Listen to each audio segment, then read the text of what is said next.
Welcome everybody to our first and we hope last DNR night, virtual DNR night. I'm Terry Thompson. I'm the club president, Iowa Great Lakes Fishing Club president right now.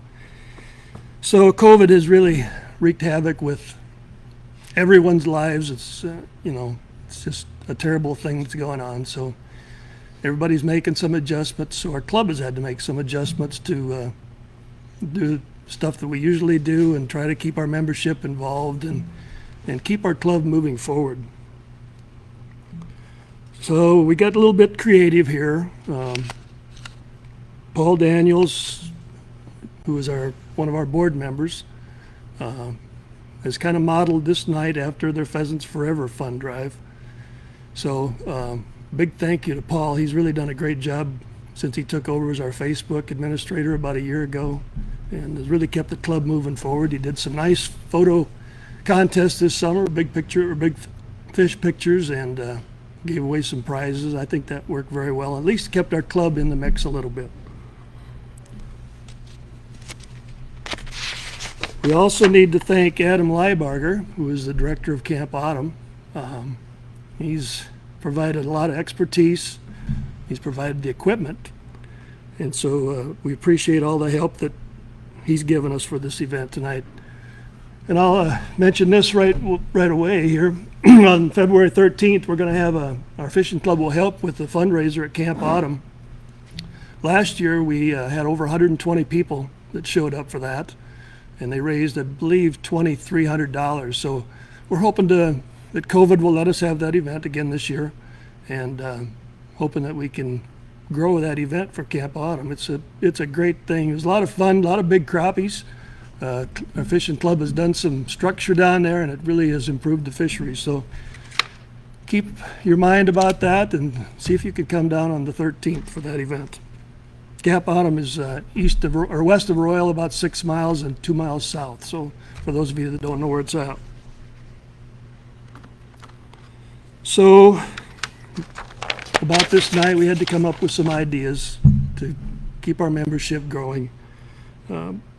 Like I said, Pheasants Forever did basically the same thing, only we've added the virtual event here. We're going to have Mike Hawkins and Jonathan Meerbink give us a talk, their usual speech, and talk about the state of our fisheries here. And that's always good to know for our club to find out what is going on in our neck of the woods right here. And then we'd like to thank Anthony Roth and Oak Hill Outdoors for hosting this event and donating a prize. You see a fishing kayak behind me here, Anthony, and the business donated that for a grand prize for our raffle. And we also had some sponsors that stepped up and gave us some clam products too. So at the end of the evening here, when Mike and Jonathan are done, we'll be having a drawing for those prizes. A little bit about the club here.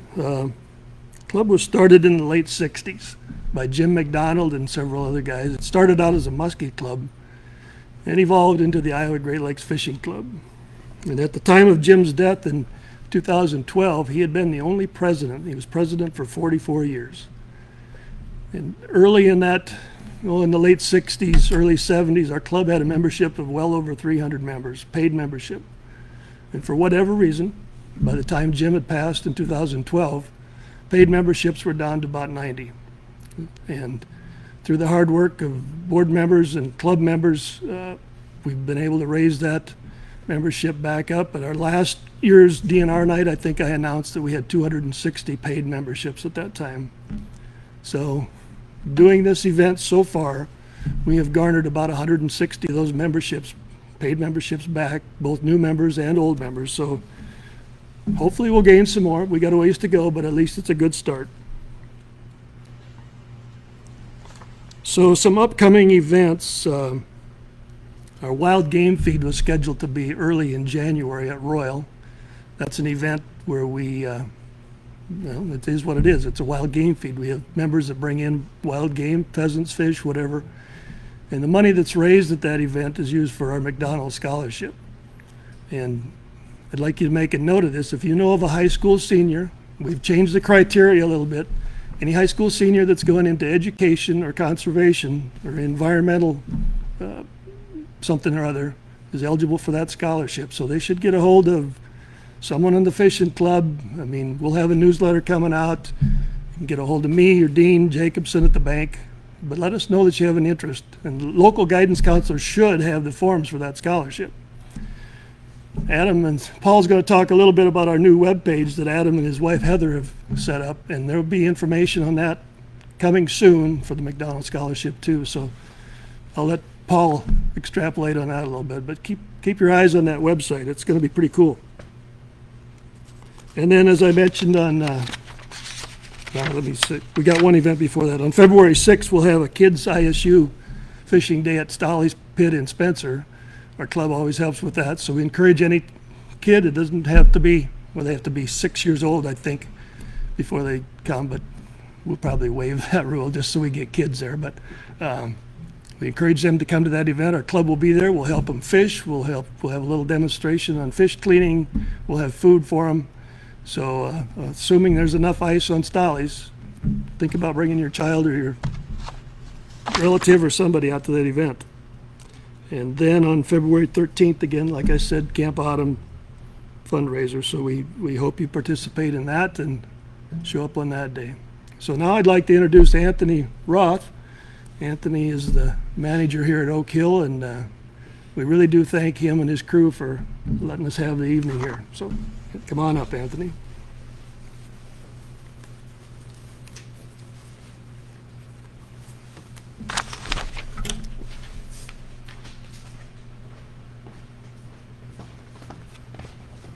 Thanks, Terry. As he mentioned, my name is Anthony Roth, and I'm here tonight to represent Oak Hill Outdoor. And like Terry had mentioned, this has been a very, very unusual year with COVID and everything else that's going on. And when I was approached, I don't know, a while back about doing something different, we really had to dig deep and come up with some good ideas. And yeah, this virtual night was a great idea by Paul. So thanks for that. So we can still have this event. You know, I just want to touch a little bit on why we're here and why you guys are here with us. Like you said, the Iowa Great Lakes Fishing Club has been, you know, around for over 50 years, and I don't think anybody really realizes the amount of stuff that they do, you know, behind the scenes. Talking about, you know, the scholarship, what a fantastic deal that is. And then the help that they give small businesses and, you know, other people like me. This last Saturday, we had our Iowa Ice event, and a lot of people came just for the fish that they cooked. So we couldn't do a lot of the stuff that we do without them. And a lot of stuff that they do goes unnoticed. So anything that we can do to help, we're glad to lend a hand and a store to do that in. So with that being said, I'm going to turn it over here to Paul. So thanks again, guys.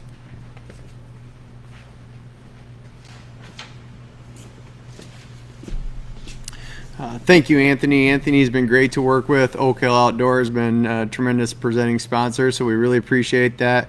Our club is really fortunate to have a lot of great supporting members and area outdoor facilities, and we also like to thank No Limits Outdoors and Spencer and Stan's Bait Shop because they were willing to take entries and memberships for this drive as well. So again, a great bunch of sponsors. Yeah, as Terry said, I am the Facebook admin.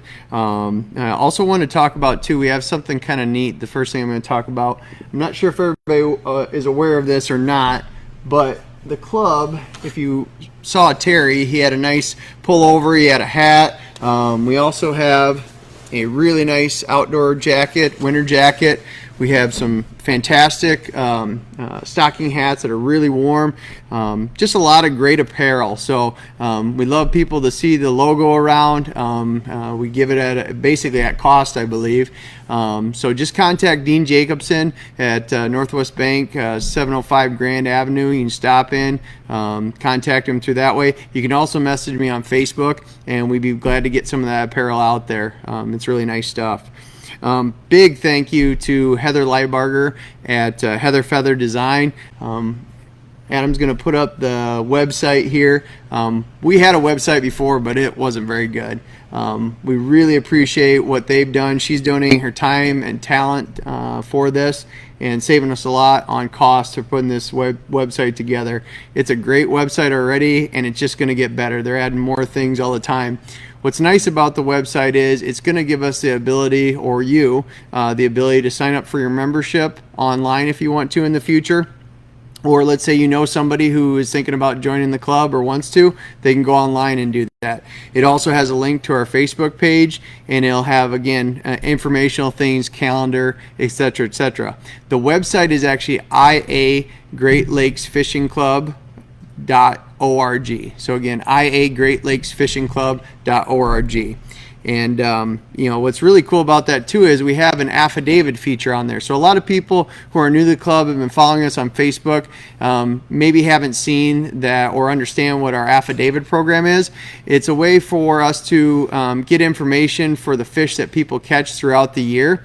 When they catch those fish, if it meets certain requirements which are listed on the website, then you can fill that out. You can send in your picture if you want as well with the fish, and then it goes into our Big Fish Awards throughout the year. So at the end of the year, we have usually our Christmas party and annual banquet. And at that time, we go over the awards of our top place winners. Plus, just for entering, we have prizes as well. So the more entries you enter, the more chances you have to win something. And it's just fun to see all the pictures. We'll try to post them on Facebook. We put them in our newsletter, which we have a couple times a year. And it's just kind of fun to see what everybody's catching and how everybody's doing. This kind of shows you the website, so you can see the address up there, and then you can obviously see the pieces of it. So again, you can always message me on Facebook if you got questions, or contact one of our numerous board members and previous club members. For that, it's really about now getting on to the meat and potatoes of this presentation and our stars. We've got Mike Hawkins and Jonathan Meerbeek from they're fishing biologists for the Iowa DNR, and we're really appreciative to have them here tonight. There is a Q&A portion to this at the end, so Mike's going to speak first, then it's going to be Jonathan. After that, we're going to be a Q&A. So go ahead, if you have questions while they're speaking, put them on the Facebook page, comment below, and we'll ask those at the end. After that, then we'll get to the raffle that we have as well. So with that, Mike, take it away.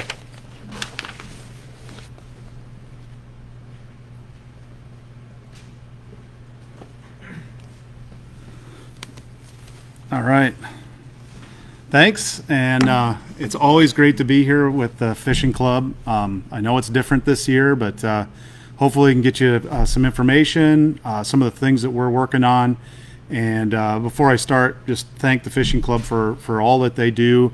They've been great partners in a lot of the work that we do, and have been able to support the Iowa Fish and Game Trust Fund and advocate for conservation in Iowa. Probably the largest fishing club that we have in Iowa. You guys should be proud of that, and make sure your voice is heard in conservation in the state. It's really definitely important. I'm Jonathan and I are here, but we're representing some other of our employees that can't be here. We've got 9 full-time folks that work in Northwest Iowa. That includes all of the work done at the Spirit Lake Fish Hatchery, all the work that Jonathan and DJ do with Natural Lakes Research in Northwest Iowa. Jed Sigworth and myself do the management work across 9 counties in Northwest Iowa. So it's a fairly small team, but we definitely have a lot of great things going on, and we're trying to use that Fish and Game Trust Fund and the dollars that you entrust in us to do good things for fishing and provide better access.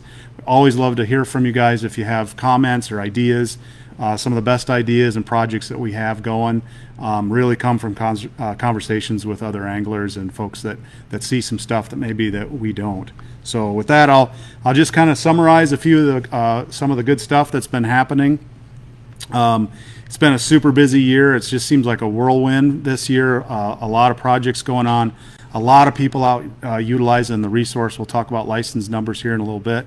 But the number of people that have been at the lake, been out fishing, kayaking, boating, it's just been a pretty phenomenal year with people just getting outside, reconnecting with the outdoors. It's great to see first-time anglers. Great to see a lot of people that haven't fished in a long, long time out there enjoying the lake and out on the river. So it's been a fun year that way, but it's definitely been a year with a lot of pressure on some of the work that we do. We started the year like we always do, and I usually give a little synopsis about our spring gill netting efforts. This year was pretty crazy. This is right when a lot of the mayhem was starting this spring. We didn't have a lot of answers to a lot of questions, and everybody was being super cautious.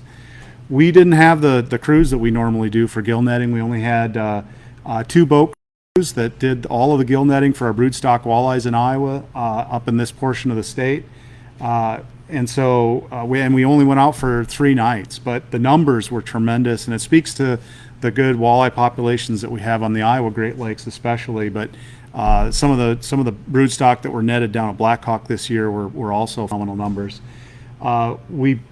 2 crews and 3 nights, we brought in 771 female walleyes into the Spirit Lake hatchery, and we had to collect some males along with that to make sure we could fertilize those eggs. And so you can see those numbers, 226 males that were brought in, just a whirlwind. Just highlighting a little bit, that's Jed Sigworth. We got a couple new faces that we're working with this year. I think Jonathan's got a picture of Vaughn Wasank, a couple brand new technicians this year, and it's really, really great to have that new blood and that tenacity to get out there and get a lot of sampling done. That's what we need. There's a picture of Jed wrestling with a big muskie that was brought into the boat one night, and we had a lot of these fish in the boat. Just a lot of fun, and but definitely a whirlwind for the spring. This is the first time I've been in the area for 20 plus years. Spirit Lake Hatchery is always buzzing in the spring. Thousands of visitors coming in to see the big fish, and it was super quiet this year. It was really surreal. Our staff were still there, basically a skeleton crew. We didn't have a lot of people from out of state, or excuse me, from around the state. And so we did a lot of that work on our own, both days and nights.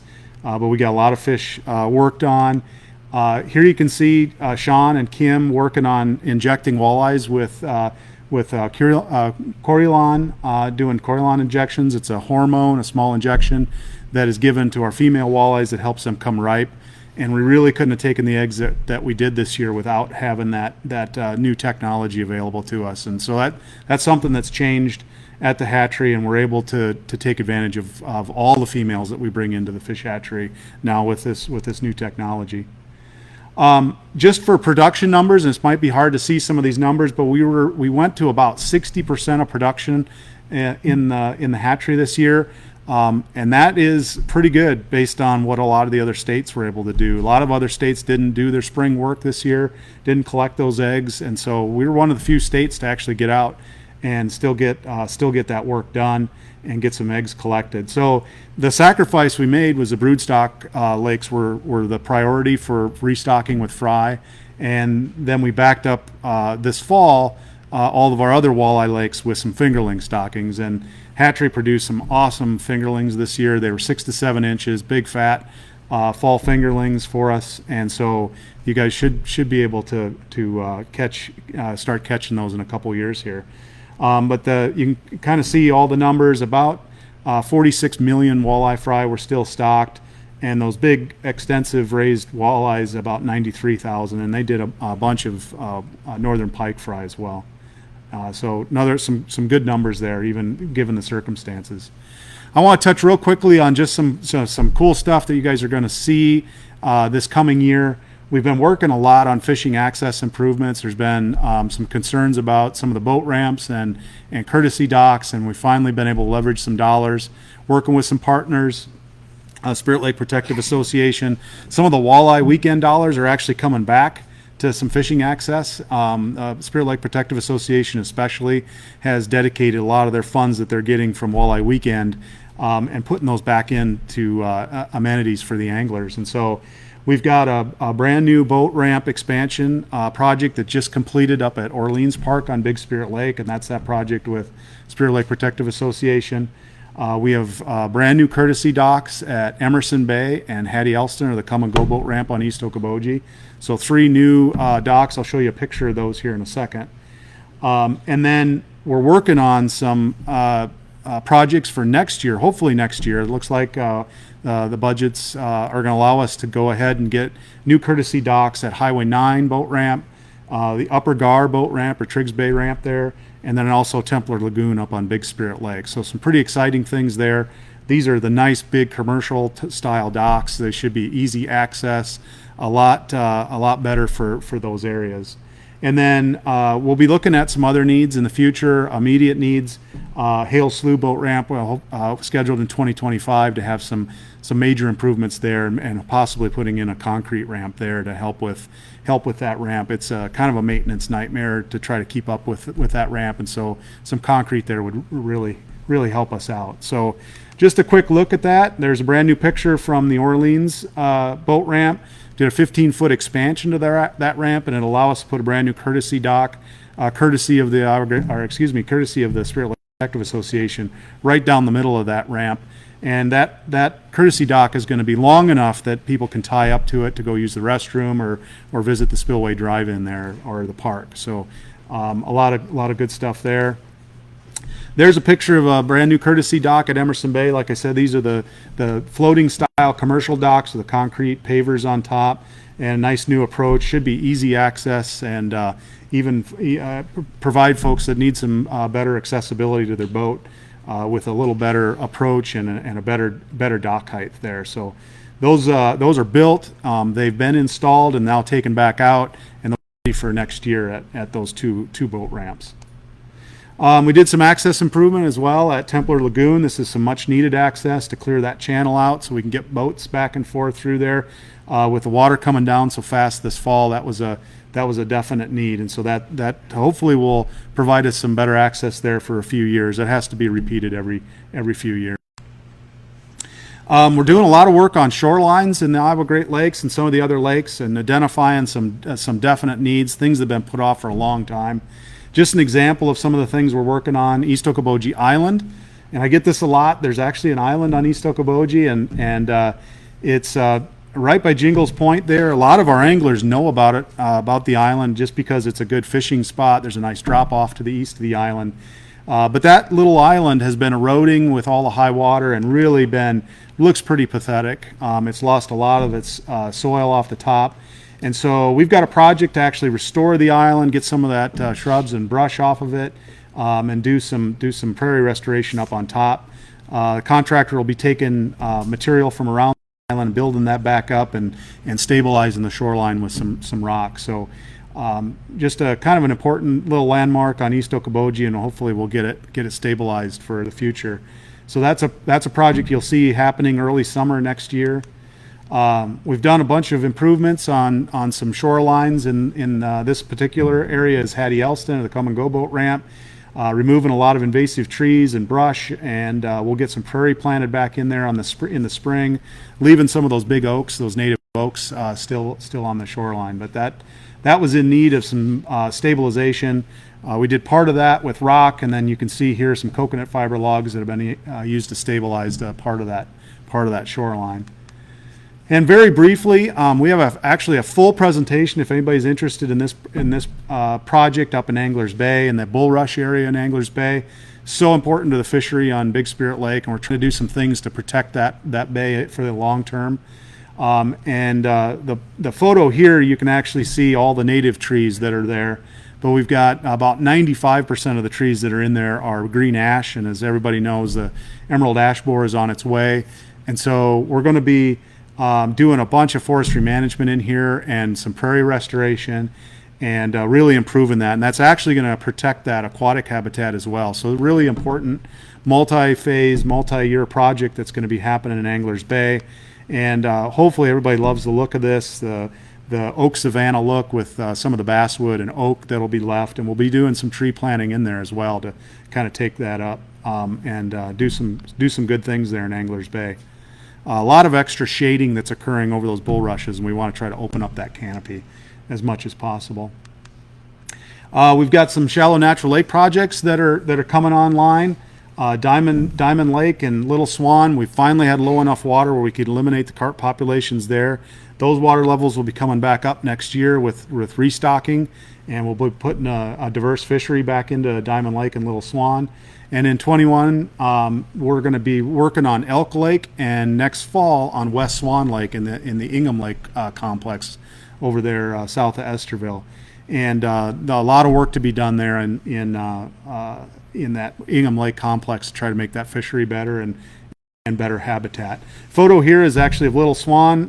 Jed and I were actually able to get out and wipe out the rest of the carp that were in there. We had that lake drawn down, and most of the lake bed was dry. It's pretty interesting to see that. But that one should be coming back online for next year. And then a couple years, as you guys know, those fisheries will pop back really, really quickly, and we'll get some good fishing back into those areas. This is the Jim McDonald fish cleaning station in Emerson Bay. That's a pretty new fish cleaning station. It's been extremely popular, so popular that we had to upgrade the septic tank that runs that facility. So this last fall, we just got done with upgrading that septic tank so that it can actually handle all the use that it's getting. So that's a good sign, getting a lot of great use at that fish cleaning station like the other one. And so that's a project that's completed and some maintenance done there. We get a lot of questions about our fishery sampling data. We did a lot of fishery sampling this year. John's team as well did a lot of fishery sampling. Our crews across the state do. We are trying to provide you guys with a way to see all of that information. In the coming weeks, we're actually going to be unveiling a new online database for all of our fish populations and fish sampling in the state. This is the internal side. I won't blow that up, but just be aware that that's coming and should be available on our website fairly soon. We're working out the final kinks in the public side of this. It looks pretty awesome. It allows us to enter all of our data in tablet computers in the field as we're collecting fish data. We come back to the office, we sync that data, it goes right into this database. Once that data has been verified and checked, it becomes available for the public to take a look at. So that's some exciting things. We get probably one of the number one questions that I get is on fishing sampling data on some of these lakes that we're sampling at. So hopefully that fills that gap. There's been a lot of questions about the number of licenses purchased this year and usage on the lakes. And Joe Larscheid provided, our Fisheries Bureau Chief, provided me with some numbers before the DNR night here. There was a big increase, big jump from 2019 to 2020. So far, just up to September, we're at a 23% increase in fishing licenses, and so a big increase there. If we look at just long-term, 2006 to 2019 average, still a big increase. So even though some usage has been declining in recent years, just over that long-term average, 14% increase in licenses. And just a reminder, because we probably have a fairly good-sized audience out there, and folks are going to see this video. It's important for you to relay this, I think, to other anglers and to other folks that utilize the resource.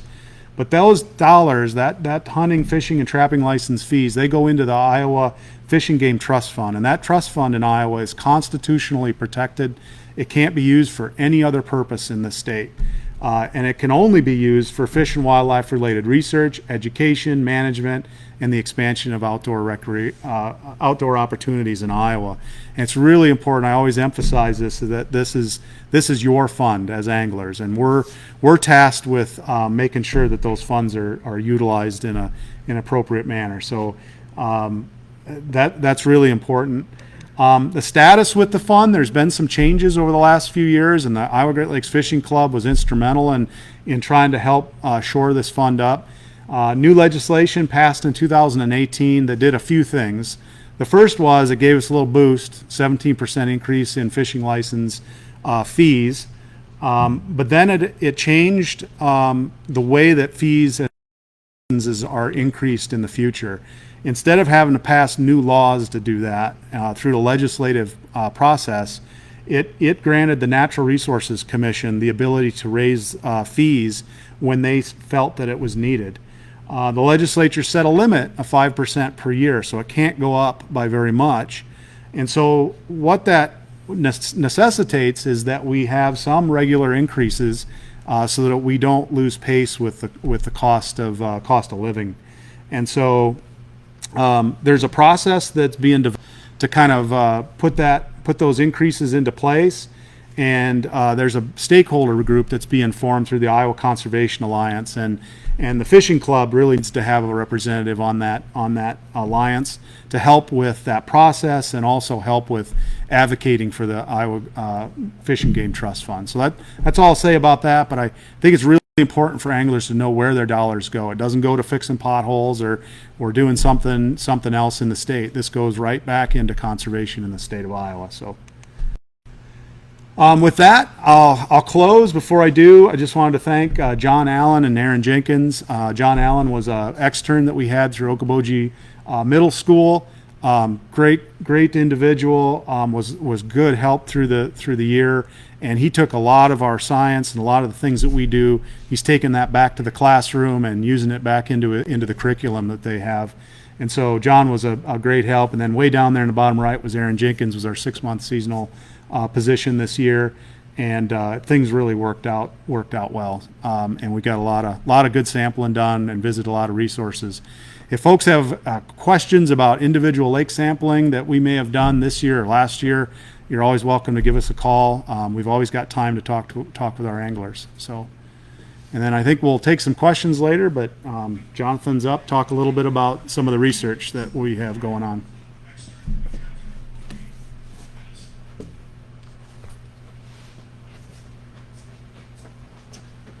Well, thanks for having us again. I always enjoy this meeting and talking about our research that we're doing in Iowa's natural lakes. Get here, advance to the right screen. Here we go.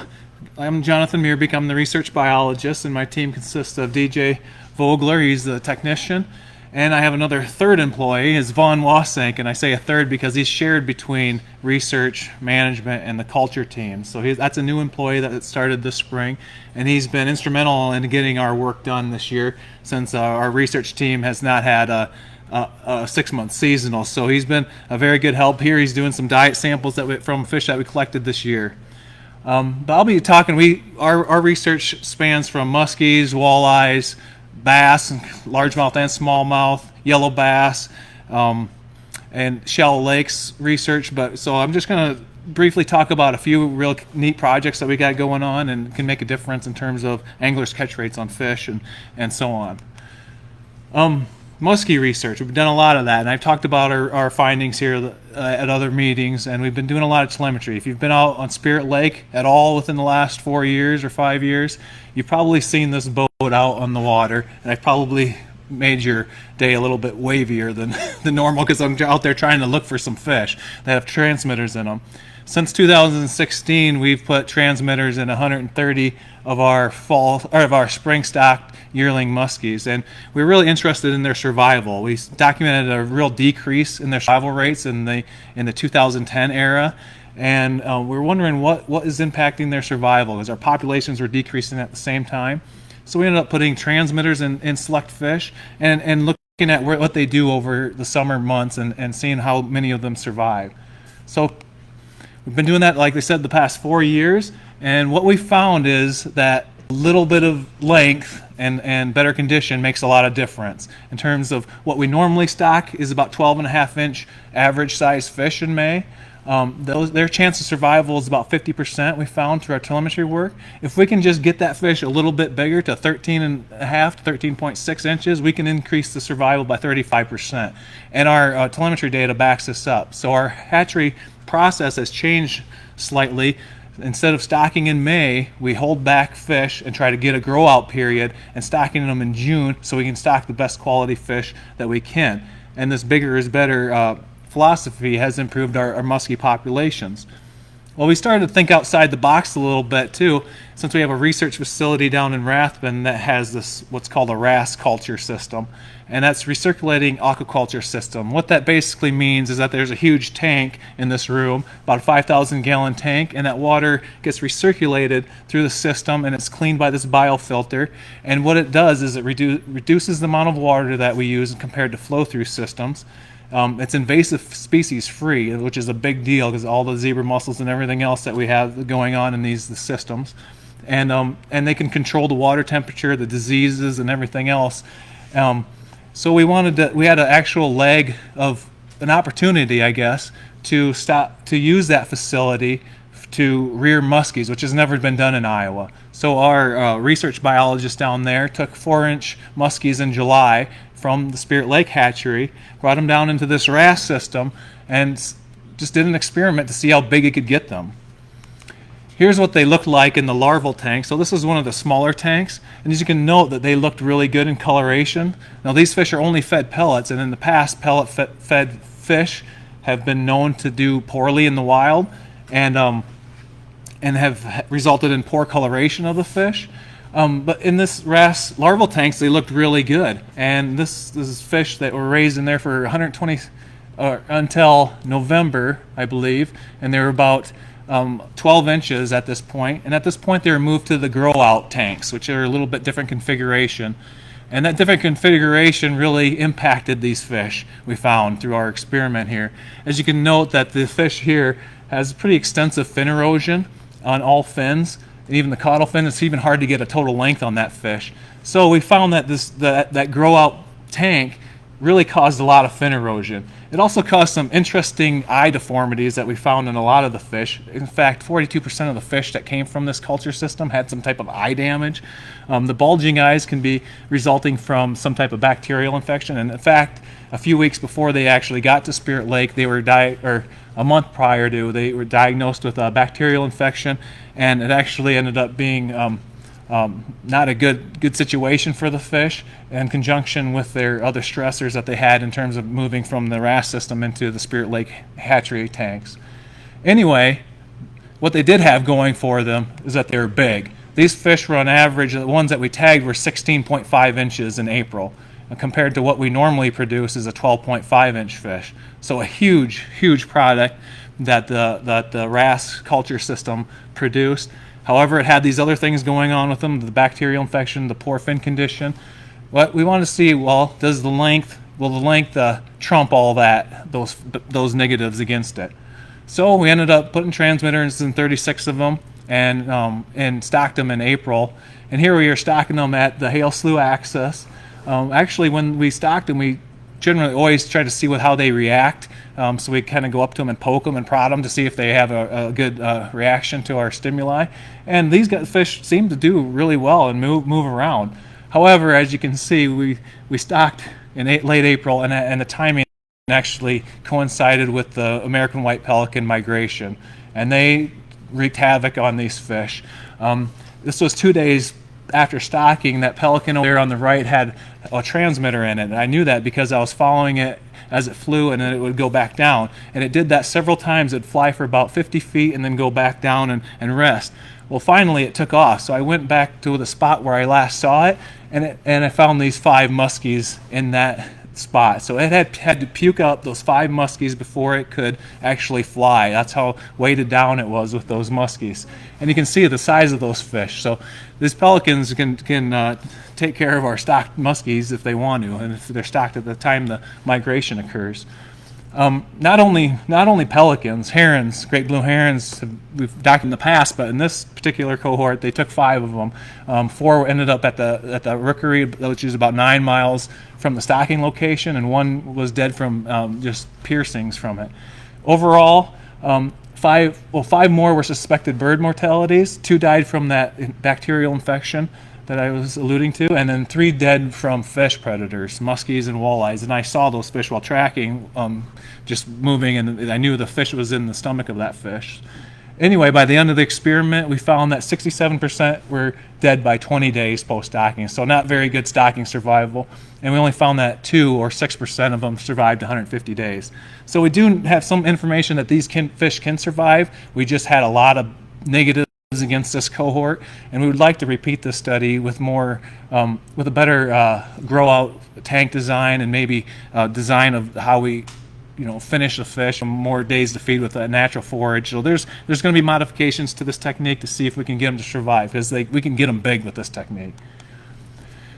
in conjunction with that research, we still were doing our normal telemetry work, which is we looked at the normal product, which is our pellet started, minnow finished spring stocked yearling, and we stocked 17 that were the direct large. These are 13 inches or larger fish, and we found that 35% survived. And we had those, as earlier talked about, we grew them out until June, and we had 22 with transmitters stocked in the June sample, and 50% of those survived. Now these are much lower survival rates than we were expecting for these cohorts, but as you can see, we were stocking in Spirit Lake this year, and Spirit Lake was extremely clear, and these fish were staying near shoreline habitat for majority of that first week to 3 weeks post stocking, and we found that the great blue herons took advantage of that. 13 of the 39, or 33%, were dead by 14 days post stocking by the great blue herons. So not a good year to be stocking muskies with the water clarities we had. Probably my most famous picture I'll ever take is this picture of a dead great blue heron right by the rookery. You just don't see them on the road as roadkill very often, but this is the rookery I would go to every day tracking. It's about 9 miles from the site. It's in Minnesota, and we had approached the rookery, and there'd be 100 birds that got out of the nest. This rookery has grown to some substantial amount of birds that are using it. And anyway, it was an interesting opportunity. I had to take a picture of something that rarely happens in terms of herons that got killed on the road. So what we did learn from our muskie research for our yearling survival is that stocking bigger fish does help us avoid some of the large fish predators that are out there, and it does have an advantage. But birds can pretty much eat any muskie, no matter what size it is. Shortly after I found that pelican with the 5 muskies in it, I saw a story in Minnesota where a pelican had choked to death on a 25-inch walleye, and there's pictures of it dead. So they'll take fish that are large, or attempt to. Stocking location and time of the year is very important for our stocked yearlings. Hail slough in May, probably not the best choice. That's just a spot where the herons can easily hunt. They just have no human disturbances, very few human disturbances that are getting them out of there. Anyway, they just always have been, stocking mortality at that location is bad, and probably the better option for there, and we have some telemetry and pit tagging information that's coming available, that stocking offshore is is a better technique, or getting them around the lake, even in areas where there's docks and more human interactions, just to get away from the bird mortalities. And we also want to learn that we need to stock when water clarity is reduced, and that's the advantage of the RAS system, because you can hold those fish as long as you want, as long as you have the RAS, and you can even decrease the water temperatures to make it less stressful on them. So a lot of opportunities with the RAS, but we're just still trying to figure out if that's the way we want to go, and more research is needed. So with this data, what we can do, this is our gill netting data, and basically looking at adult muskies. So these are 30-inch and larger fish. What has been in the lake, based off all of our population models that are based off our spring gill netting, capture, recapture information. We were in some of historic lows here in 19 and prior to that, at about 400 plus fish. Based off projected survival rates of our recently stocked year classes, we have about 800 fish in the entire Iowa Great Lakes system, and based off of what we're going to stock in terms of in the future, it's looking better. We're going to have good populations, and they're heading in the right direction. For example, the 2020 professional muskie tournament trail, 84 muskies caught in that in this past I believe it was August. 2 individual records during that tournament. Best fishing in 22 years of the tourney is what the website says. So it's looking better for the muskie population in the Iowa Great Lakes. Additionally, we've been sampling below the electric fish barrier at Lower Gar Lake and relocating fish that we capture that cannot get back into the lake system. So this year in 2020, we went down there 13 times and captured 77 muskies, brought them back into the lake system. Since we've been doing this in 2017, we've got 254 below the electric barrier. 7 of those we've relocated twice now, and 1 of those we had captured it 3 times and brought it back into the lake. So they're in these high water periods, they're really going down and flowing, going with the flow, in other words. And One of the objectives this year was to evaluate that. And if you remember, the club helped pay for some of this this low pulse electrode that Mike and his team put over, and I think it was operated in October of 2019. And the idea of this is it just creates a low pulse current, electrical current, so that fish can feel it before they hit this one. And this is one that's like, it's extremely, well, it basically will turn over right away. It's at 8 volts per inch there, where it is about half a volt per inch over here. So we're going to evaluate that. It just happened that this year we were unable to, because by the time we were able to, the water levels had gone down enough and we weren't able to evaluate our net pen. And this is what we're going to do next year. Hopefully, if we have water levels conducive for it, we're going to have a net pen in that spans that length of that low pulse barrier, and put fish in there and see where they move based off of our pit tag readers, and see if they challenge that electrical current or not. So it's something we're going to be doing next year to try to get some more information on what that electrical barrier is doing. Now, walleye research. We've been doing mark recapture studies on our broodstock population since the 1990s. With that, we have collected dorsal spines, which gives us age estimates and population estimates. Now, I don't want you to really look at the graph in terms of real numbers here, but look at the trend at the minimum length limit era, which was 1991 to 2006, compared to the protected slot limit era, which was post 2007 for Spirit and Okoboji Lake. We've had a drastic increase in our adult abundance of walleyes. And adult, I mean 17 inches and larger. So the protected slot limit has had positive impacts on our walleye population. However, we do see that looking at our length frequency over the past couple of years of fish brought into the hatchery, looking at the males and female relationships, we do see quite a few males in the 17 to 22 inch range. The males are the orange here.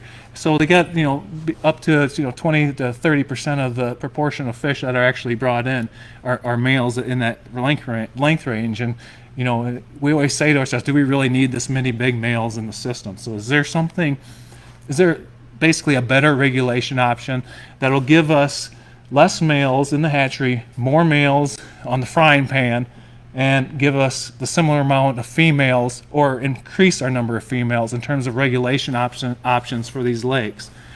So what I did is used all the data from the past decade or so that we collected on age and growth and growth rates and everything else, and I used the computer package and modeled some different length limits. We looked here at minimum length limits of 14 and 15 inches and no minimum length limit. All of those had drastic decreases in our number of female walleye, broodstock size walleye.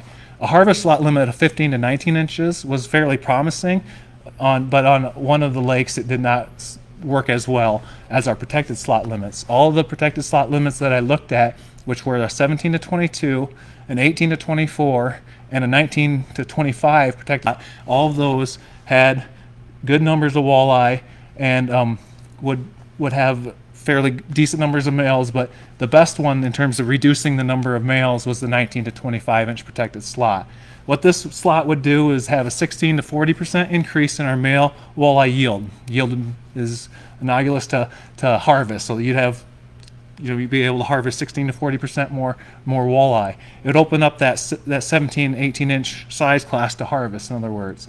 No change or an increase of 33% of our female walleye or broodstock walleye.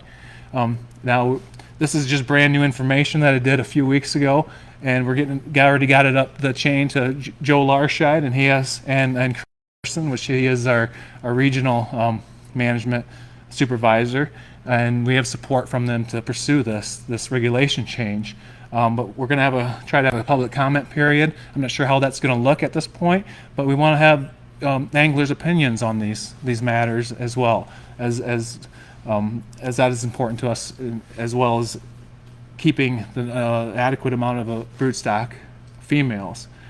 If all of it goes right, it could be effective spring of 2022. So. And I want to just touch briefly on yellow bass research, because I might have some questions out there. We've been really studying yellow bass the last 4 years, looking at where they've expanded to. Just a brief brief history on that, only 2 populations since the early 2000s were ever had in terms of natural lakes were documented with yellow bass and previously, and that was Clear Lake and North and South Twin Lakes.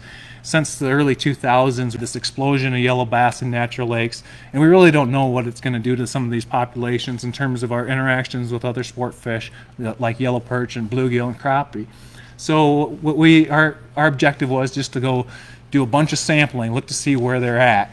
Look at the population dynamics, the growth, recruitment, mortality, and how those things compare to the other fish species.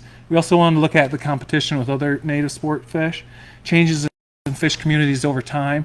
What are those lakes that just have had an explosion in yellow bass? How is their fishery changing over time? Just a note from 2020 sampling, we did detect yellow bass in Storm Lake. For the first time, we've had some anglers report yellow bass there previously, but this is the first time we got our hands on one. So altogether, since we started this project, we've documented yellow bass in 18 of our natural lakes, which is concerning. And this data is going to be, as this is the last field season for this project, there's over 20,000 fish records and 3,000 diets. So we have a lot of data to look at and to analyze before we make any real conclusions on it. But it's something that I'm going to be focusing on the next year. And as a result of this project, basically started a new project at Lake Cornelia. And maybe many of you aren't familiar with Lake Cornelia in Wright County, but it's a small 250-ish acre lake that has recently been infested with yellow bass. In 2008, I believe the Clear Lake management team has found them. Now you set a gill net for about an hour or two, and that's what it looks like. It's just packed full of them. So they basically stunted there and have impacted the entire fishery there. So what our objective there is to look at ways we can reduce that population. One would be by using low-dose rotenone treatment to try to kill them off because they're more susceptible to low-dose rotenone. The other would be, or in conjunction with that, we'd do mechanical harvest. We'd use seines, we'd use electrofishing just to try to reduce that biomass. On top of that, we're going to put large predators in there, such as northern pike, walleye, big bass. We're even talking flathead catfish, blue catfish. We're talking muskies. We're trying to get a predator base there to try to keep them under control, and then we'll put restrictive regulations on those predators as well, so anglers can't harvest them and keep them in there. So that's a project that's kind of just starting this year, and we're hoping that we can figure out a way to control these populations. And I think that's all I had.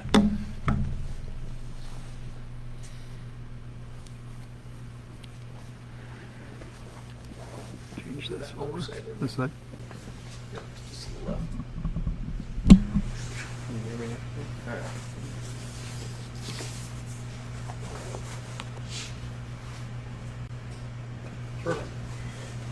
Well, now it's time for our Q&A session. So the first question that came in is approximately how many walleyes are caught and kept each year from the Iowa Great Lakes? I think I'll get you. You just got done with the modeling, so. Well, for that modeling, you didn't necessarily need creel data because it wasn't really looking at. It was more looking at the population dynamics. So I can't remember what our creels. Our last creel was in what, 3 years ago? Has it been It's now? been a while, yeah. And I think is it around 20,000? It could be. I guess I don't know the number off the top of my head, but we have some estimates within the past decade that Yeah. would lead us to give So us good information. We did. We've done creel surveys, angler harvest surveys, where we actually look at catch. We did those for over 50 years of that on Big Spirit Lake. So we have those numbers. Those reports are available. That's pretty variable from year to year. So if anybody's interested in that, that is some neat information too. You actually see when the regulations went into place too on those populations and what improvements that made. But we're lacking that data for like Okoboji's for a number of years. Yeah, So we haven't there's done it in a there's while. some data gaps there, but we have a general idea. Is there a way if, you mentioned that you have some data available and you've got some other stuff you're coming out with, where do they go for that? How do they contact you guys if they have questions? What's the best route to get in touch or get information? Yeah, so just call in the office is probably the best. We've got all of that information resides in reports. So every time we do a study like that, anytime Jonathan does a study, we've got those as written reports, and then we try to track those numbers through time as well. So just get in contact with us. It's not all available online. A lot of it is, but it's probably better just to let us know. We can get you an electronic copy. Okay. Second question is, does the hormone injected into the female walleye get passed along to the people in consumption? That's a good question. That particular treatment is FDA approved, so that has gone through the safety process of, and that's exactly what they look at. They look at efficacy and if there's any carryover to humans. So in those cases, a lot of times, and I can't remember if this particular drug has a withdrawal period. A lot if just for a margin of safety, they put a 2-week non-consumption period. So at this point, the walleye season is closed, and that allows us to use those therapeutics and those drugs to do some of that work. So it's not the only thing that we use in the hatchery. There's antibiotics and some other things that they have to use, some other therapeutics that have to be used in fish culture, and we always have to abide by the FDA regulations on that and consumption advisories and things like that. So we always follow those rules. Okay. Can you confirm, we think we got the answer online here, but can you confirm what's the longest amount of time that you can buy a license, and when can you get a lifetime membership or a lifetime license? You can get a 3-year license now, isn't that right? You can get a 3-year. Yeah. You can get a 3-year fishing license, and then when you turn 65, you can get that lifetime. You get that lifetime license. There's other license options too for some veterans and some other things. There's Still the third line, I think, is available, right? It is. Yeah. Yeah. Great. So do the fish that eat the predator fish that eat the fish that have the bacteria, does that get passed along to the predator fish that ate that fish that had the bacteria issues? I'm not aware of any studies that would No, lend me to that. I don't think so. I would guess not. Usually, a bacterial infection. If you consumed, for example, as a predator, if you consumed a deer that had a bacterial issue or some type of a lung disease or something, it's probably not going to affect you in the digestive system. So there is, when a fish hatchery, when they bring fish into the hatchery for feeding of the muskies, for example, and they bring minnows, fathead minnows in, they're always concerned about introducing bacterial infections, but that's usually spread through the water and not necessarily through consumption. Okay. Have trophy lakes ever been considered in Iowa? Example of a few lakes, like in South Dakota and that sort of thing, where you can't keep them unless they're 28 inches or over. Well, I would call the muskie population that we have is very, very low harvest. In fact, we really can't detect harvest in our harvest surveys. I know there's obviously some harvest that goes on, but it's extremely low, and so those fish are really reaching their maximum potential as a trophy. And then I would say probably the broodstock lakes, because of the slot limit. The size structure of walleyes in our broodstock lakes is approaching, that, trophy objective where you'd have high densities of large fish. So those two are probably the closest that we come in Iowa for trophy. A lot of our fisheries are just simply managed for harvest. Okay. So. Has the state ever considered, signifying, because it have been out to South Dakota or maybe even, Minnesota up north, there's some lakes that have some really aggressive slot limits and try to make it more trophy versus harvest. Has that ever been considered to really, obviously we've got some great fish on these lakes, Yeah. but. What?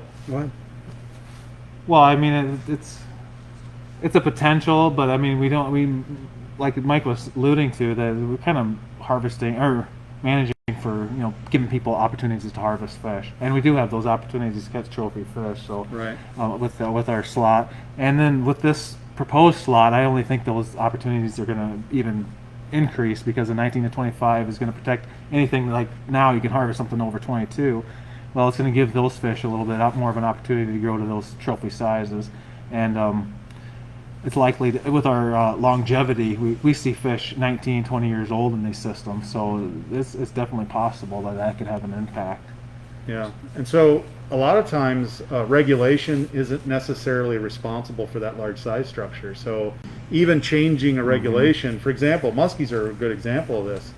If we went from a 40-inch minimum length limit to a 50-inch minimum length limit, you wouldn't see any effect in the fishery, just because that harvest isn't occurring at a level that's really the reason that you don't see more big fish. So what John's doing, and some really good research here, is really identifying those bottlenecks in management where we can create a better fishery. If it happened to be a regulation, we definitely would consider that. So. Question I have actually is, you stock the lakes around here.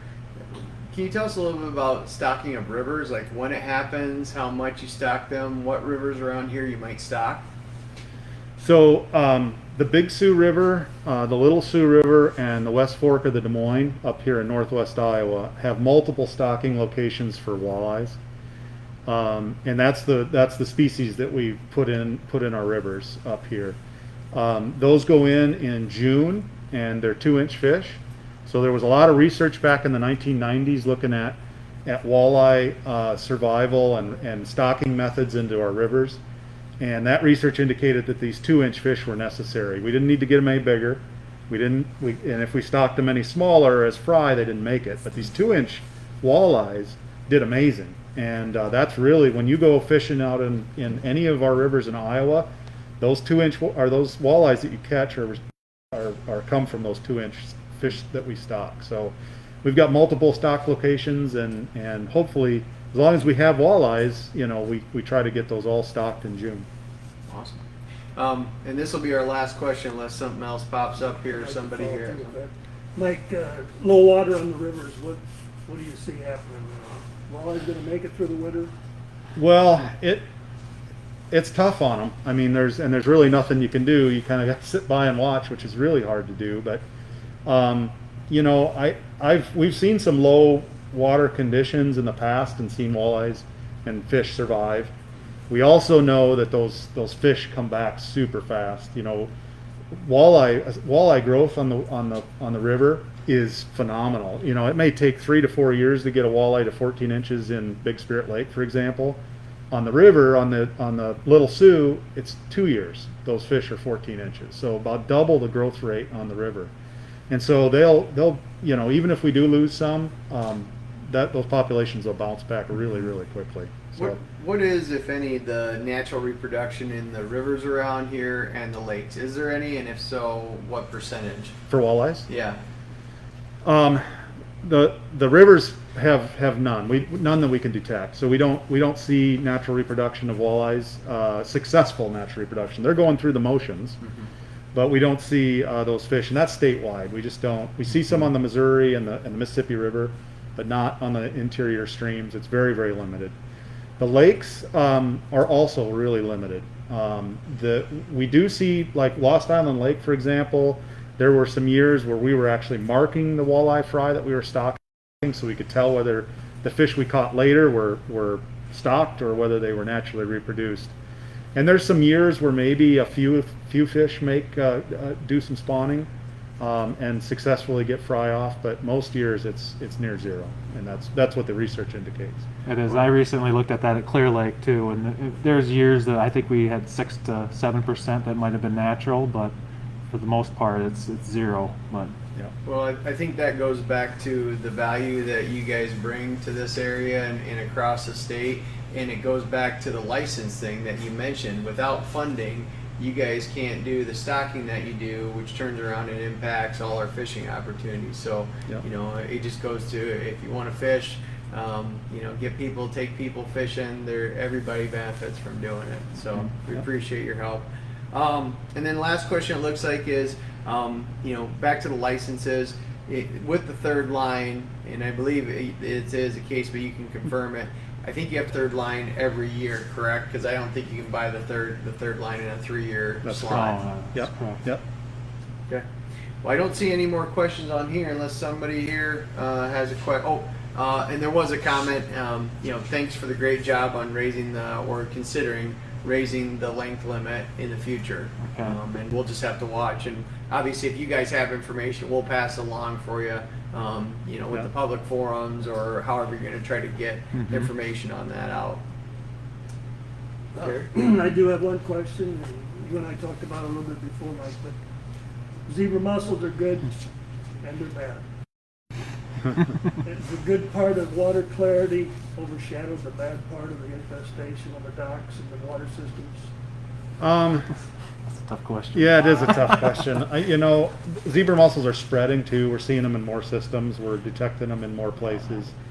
We're going to have to live with them because we don't have a good solution for them. There seems to be a shift in some of those zebra mussel waters to more plants and clearer water. Now, the plants are probably more responsible for the clear water, this kind of feedback loop that occurs. But there's definitely some increases in that. And that changes the fish community.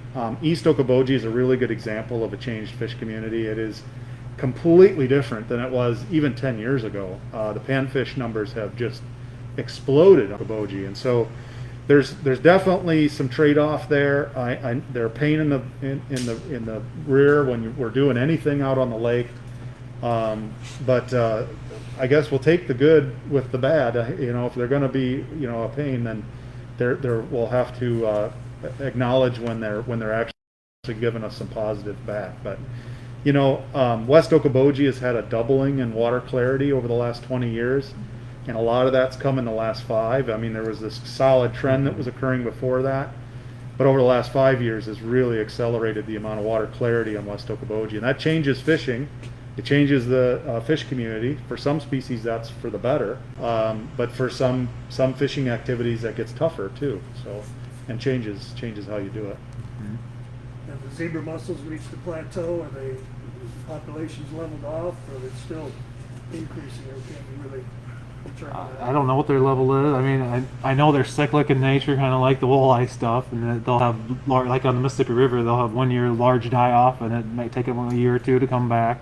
But so I'm just assuming that's how they're going to react in natural lakes around here as well. But yeah, there was a huge increase. I think in Spirit Lake we've documented that. So I don't know if that's going to level off or it's just going to keep skyrocketing. So it's hard to know when it's the first time you've had them. It seems like on East Okoboji we hit a peak and things have come down a little bit for East Okoboji. So it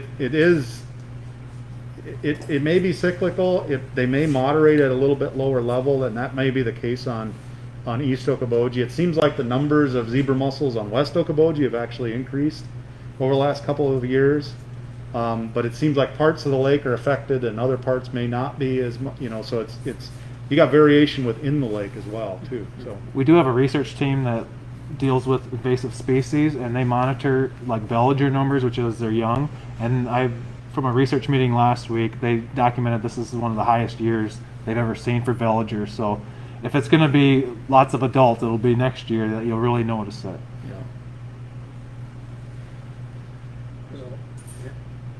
Well, I think that concludes all of the question and answer session. Thank you guys. Yeah, thank you. It was a great presentation.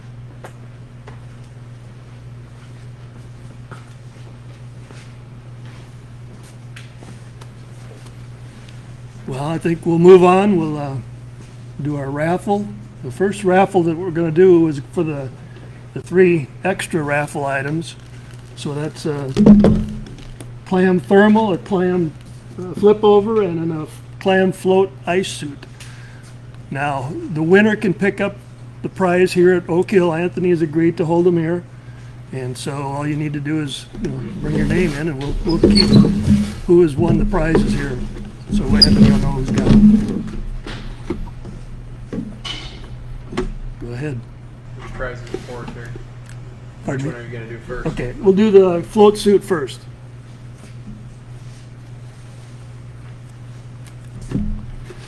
Leif Lundbeck won the clam float suit.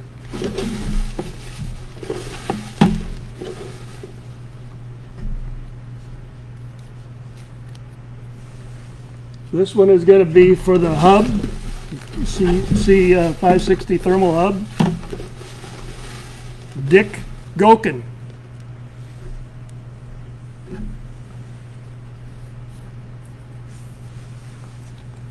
And this one will be for the plan to flip over shack. Bob Springman.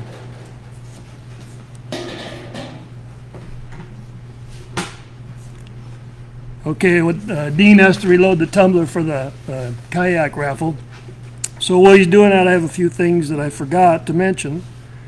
Our newsletter will be coming out hopefully sometime in January, late January. So if you have any pictures or any articles you'd like, please send them to IA Great Lakes Fishing Club at gmail.com, all lowercase letters. Write a short article, send some pictures with a little explanation, leave the subject line blank. And we'll pick those off and put them in our newsletter. Another thing that I forgot, we're going to do something a little different this spring for our Kids Fish Day. Typically that's the first Wednesday in May. We've been approached by the city of Spencer to hold a Kids Fish Day in conjunction with Flag Fest, so that will be the first weekend in June. So, watch for any further announcements on that. It'll be on our Facebook page. It'll be on our new web page, hopefully, before too long. Bring your kid. That's one of the biggest events for the club, really, because that's a function of our club. That's what we really focus on as kids. So that's a big day for our club. So help us participate in that. And then thankfully, we don't have to do this again. But if we do, it could be for our spring seminar. So as conditions warrant, see how this COVID thing progresses. And if we have to do another virtual event, we will. Let us know if you like this or not. Let us know what we did well. Let us know what we didn't do so well. We can't do it without your comments. So keep us posted. And then last, I would like to thank the Fishing Club Board of Directors. These guys, this has been a stressful year for all of us, and they've stayed the course, and we're trying to do the best we can. So are you ready, Dean?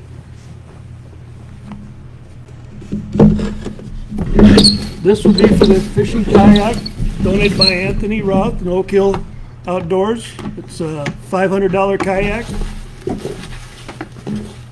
And we do appreciate that.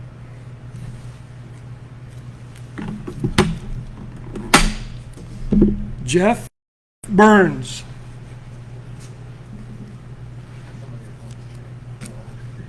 I think that concludes our program. Thanks for watching. And like I said, let us know your likes or dislikes. Thanks again.